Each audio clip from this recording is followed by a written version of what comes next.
The message said, "You have until midnight or your entire school sees this tonight." Aiden was 14, and he read those words alone in the dark, and he could not breathe. He had already sent this stranger everything he owned, and every threat only grew larger. How he got trapped, and the single move that finally freed him, is what this video's about. Aiden was an ordinary kid, good at games, a little shy, and easy to make laugh. His parents worked long hours, and most evenings the only voice he really heard was through his headset.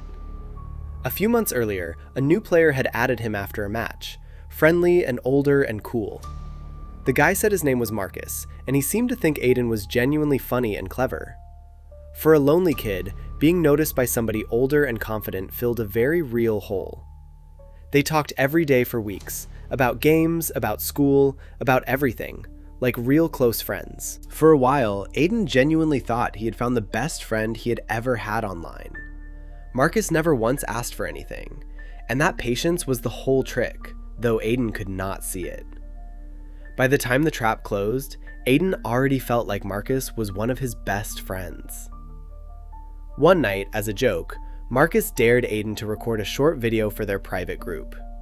He told him to say some ridiculous, embarrassing things, as a silly initiation into their little crew. Marcus said everyone in the crew had done the same silly video, and that made it feel completely normal. Aiden laughed, and he did it, and he sent a clip he would never want anybody else to see. He also sent screenshots of private messages, mean little jokes he had made about kids at school. It felt safe, because Marcus was his friend, and friends do embarrassing things together all the time. For about an hour, nothing happened, and Aiden forgot all about it and went to sleep. Then Marcus sent a different kind of message, and the friendly voice was suddenly completely gone. He said he had the video and the screenshots saved, and he was going to send them everywhere. To Aiden's whole school, to his parents, to his best friend, unless Aiden did exactly what he said. The first demand was small, just a $20 gift card code, sent within the hour. Aiden's hands were shaking as he bought it, and he read the numbers out, and he felt sick. Marcus said thank you, and he said they were good now, and for one day, Aiden believed him. But the next night, the demand came again, bigger this time, and then again the night after that. That is the part that traps every single victim, because paying does not ever make it stop. Each payment just proved that Aiden was scared enough to pay, so the threats only grew from there. He drained his savings, he sold his game items, and still the messages kept coming every night.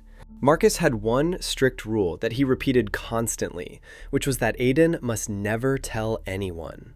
So Aiden stopped sleeping, he stopped eating much, and he quietly pulled away from all his real friends. His grades started slipping, and his teachers noticed, and he told them all that he was just tired. His best friend asked what was wrong, and Aiden pushed him away, because Marcus said to trust no one. He learned to hide his phone under the desk in class, terrified of what the next buzz would say. Every notification felt like a hand closing around his throat. At school, at dinner, late at night. Twice he opened a text to his mother, typed out the truth, and then deleted every word in fear. The secret got heavier every day, exactly the way a secret always does when you carry it alone. Here is the truth about the person on the other end that Aiden desperately needed to know. Marcus was almost certainly not one person at all, but part of an organized group doing this for money. Investigators have traced many of these operations to organized crews working from other countries entirely. These crews target hundreds of kids at once, using the same script, the same threats, the same fake friend. It was never personal, and Aiden was never special. He was simply one name on a very long list. They do not even want to leak anything, because a scared paying victim is far more useful to them. The threat is the product, and the fear is the payment, and your silence is what keeps it running. And the police say the same thing every time, that paying never works, and often they leak it anyway. After 3 weeks, Aiden had nothing left to give, and the final threat was the worst one yet. Marcus said that at midnight, everything would be sent to every contact Aiden had in the world.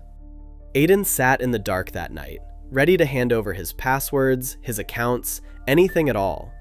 He had started to believe that there was simply no way out of this that did not destroy him. He felt like the walls of his own life were closing in, and he was completely out of moves. And then, at the very last moment, he did the one thing Marcus had ordered him never to do. He walked down the hall, he woke up his mother, and he told her every single thing. He expected her to be furious, or disgusted, or to say that he had ruined the whole family. Instead, she just held him, and the first thing she said was that none of this was his fault. She told him that grown men do this to thousands of kids, and that he had done nothing wrong. Her hands were shaking too, but she stayed calm, and she did not blame him for a single second. For the first time in 3 weeks, Aiden was not the only person in the world who knew. The blackmail only ever had power because of one single thing, and that thing was Aiden's silence. A secret can control you, but the moment you say it out loud to someone safe, it loses its grip. You cannot threaten to expose something that a person you trust already knows about completely. The instant Aiden told his mother, Marcus lost the only weapon he had ever actually held. They did not pay another cent, and they did not delete a single message, because those were evidence. His mother blocked the account, and together they reported everything to the police that same night. In the United States, you can report it to the FBI, or online at report.cybertip.org.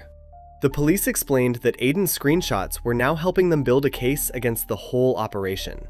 Marcus never sent anything to anyone, because his only real power had always been the fear itself. The account went silent, then it vanished completely, because Aiden had been one target out of hundreds. Almost everything Marcus had said was a bluff, held together entirely by a scared kid staying quiet. Shame convinces you that you are the only one, and that lie is the entire engine of the scam. The video was never really the danger, and the screenshots were never really the danger either. The real danger was the belief that Aiden had to face a grown criminal completely on his own. The bravest thing he ever did was not paying, and it was not fighting back against the threats. It was walking into his mother's room at midnight and refusing to carry it for one more night.